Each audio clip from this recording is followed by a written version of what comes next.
Right. So obviously the webinar is around buy, refurbish and refinance. I've used it very, very well and a lot over the last few years to really build an asset portfolio. And, it does work very well if you can pull it off and if you get the numbers right. And I'll kind of go through how we do it and I'll show you an example of how it actually works. And then obviously, as I said before, we'll have some questions at the end. So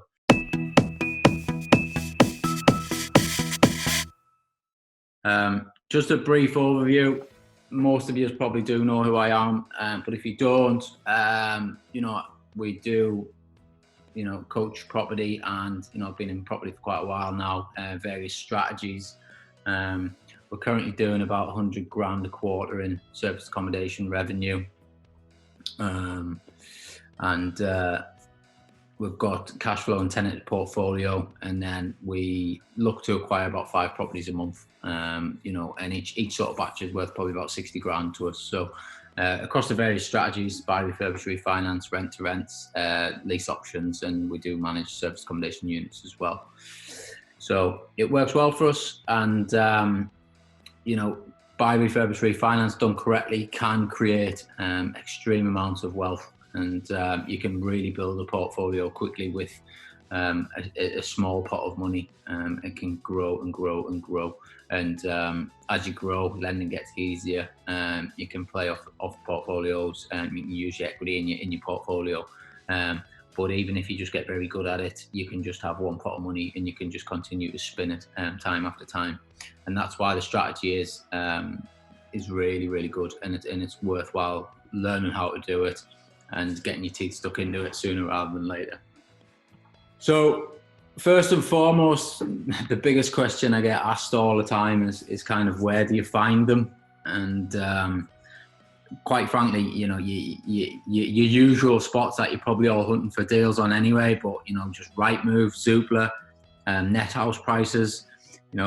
We buy a lot of this stuff through estate agents, and I think letter drops and getting direct to vendors is great as well. But there's plenty of properties. I would imagine in every single major city there's probably over 5,000 properties listed for sale right now, and there will be opportunity there to pick up good buy, refurbish, refinance deals. Obviously letter drops through the doors, finding on Rightmove, finding the actual addresses of houses based on the market info data, and then sending out your letters to get your phones ringing. We do Facebook paid adverts, and Facebook Marketplace adverts are very attractive for us as well because they're free, and we do get quite a bit of response from them. They are getting tighter and tighter, so the ads do tend to get taken down a bit more often than they used to. But some of them do still remain up there, and you can get them then shared into various groups as well. So I would imagine most places have buy, sell, sort of rent type groups within your area. That's where landlords and vendors are going to be posting properties that they want to get shifted quickly. Motivated sellers tend to hang around in those type of groups. A non-motivated seller will pretty much just go to an estate agent and list their property on Rightmove. But as they get more and more motivated, they will start to put them on other areas and try to advertise them themselves. Gumtree adverts. I've bought properties off Gumtree. It's again, I think you get a much more motivated seller on Gumtree than you do anywhere else. eBay. I have bought a property off eBay before, and again, a very motivated seller. And you don't actually find that many properties on eBay, but it is worth checking in every now and then and just seeing what's on there. It's not a known place to advertise property, but every now and then, a bit like the one I found, they do come up.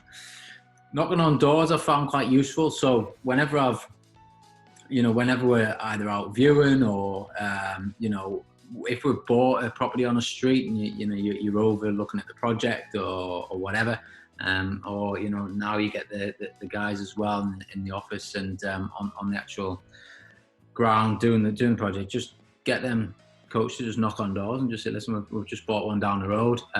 We see yours is up for sale. Would you be open to chat about it? Can we come and have a quick look around? You know, and that works as well. And we've acquired a few on the same street by doing that exact same thing. JVs with window cleaners. This is a good way to get in. You know, you can put them on a little retainer for everyone that you acquire, and just either ask them to drop your leaflets off into houses that have got for sale boards outside. And you know, they're constantly on the move. They're constantly going through streets. So you know, it's a win-win for everybody. Obviously, I mentioned estate agents before. Again, I like estate agents.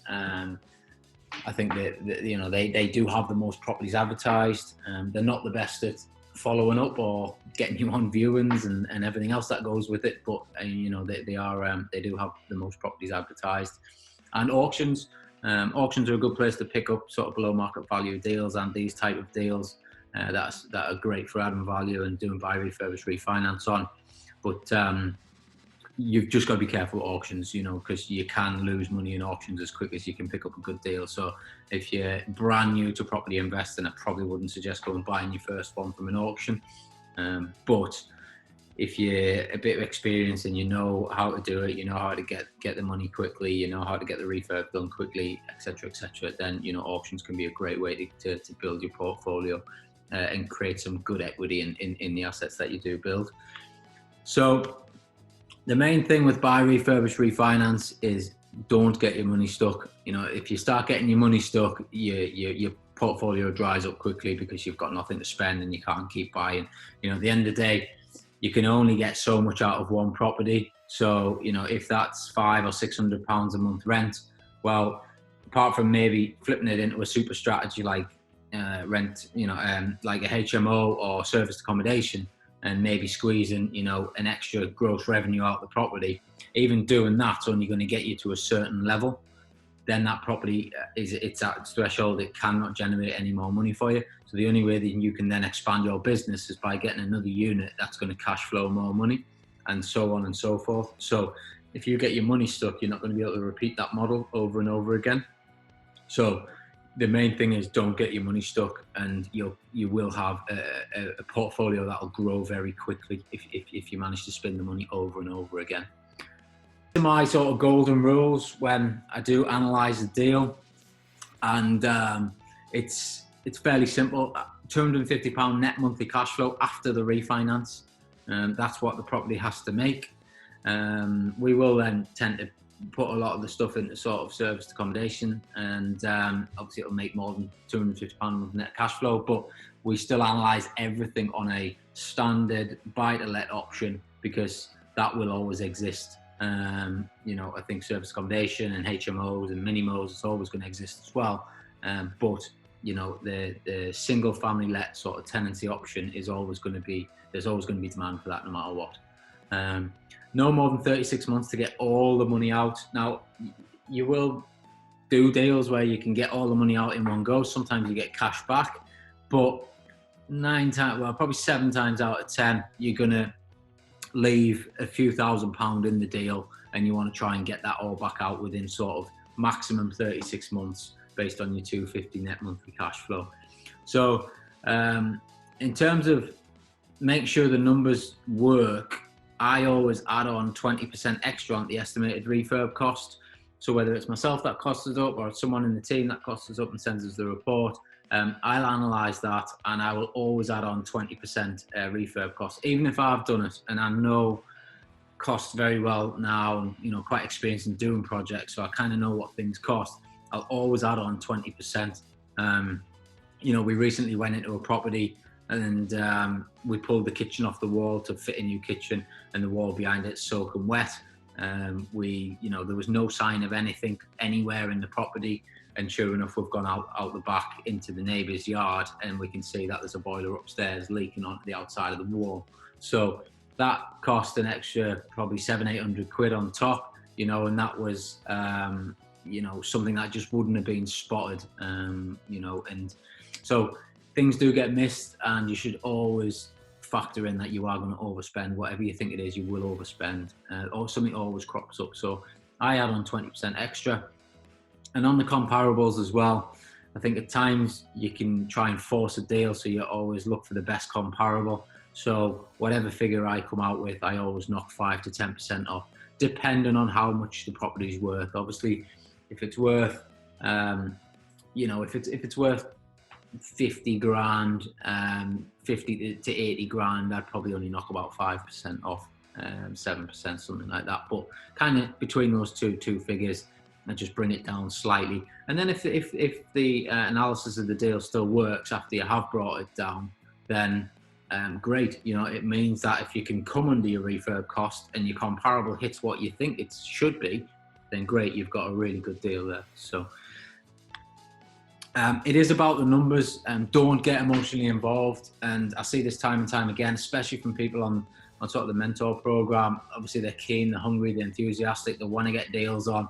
And, it's easy to try and manipulate the figures so that you can justify it in your mind that it's worth buying. But this will bite you, because you'll not then have your money will then get stuck, and then you'll not be able to build your portfolio quick. You'd be better off just passing on deals and looking for another one than having your money tied up for 3, 5, 10 years, So you've really got to get the numbers right to make sure that you can spin the pot of money. So I've got a deal analyzer which I've put together. I am a bit of a secret sort of geek, and I love formulas on Excel spreadsheets. So I've kind of built this over the years and refined it and got better and better and better. I'm going to just play you this video. It's actually just a video I did about how the analyzer works. But I'm going to play you this video so you can kind of get a gist of how the figures all fit in and what we look for. It's about 3 minutes long, and then I'll come back to the presentation.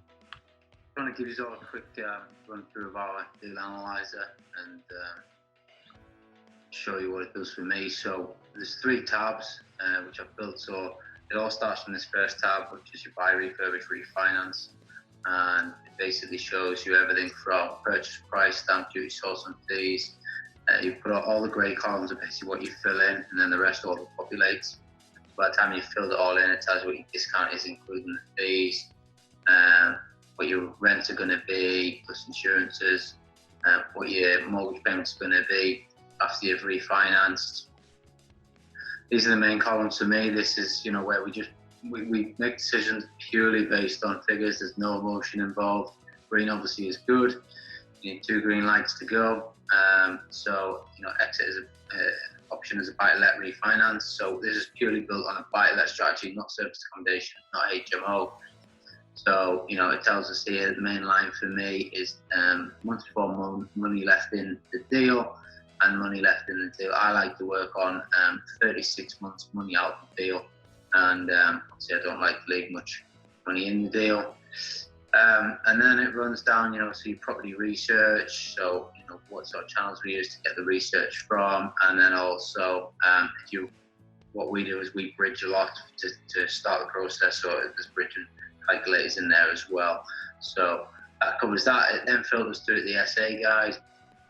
So all the properties that we put in, we then look to see what super strategy we can turn them into, and it shows us everything from all of our bills to what the nightly rate will be, and then it tells us what the seasonal profits will look like, and then it tells us how long it will take to get our setup costs back. So we've got furniture and all sorts of deposits in the deals, but any setup costs.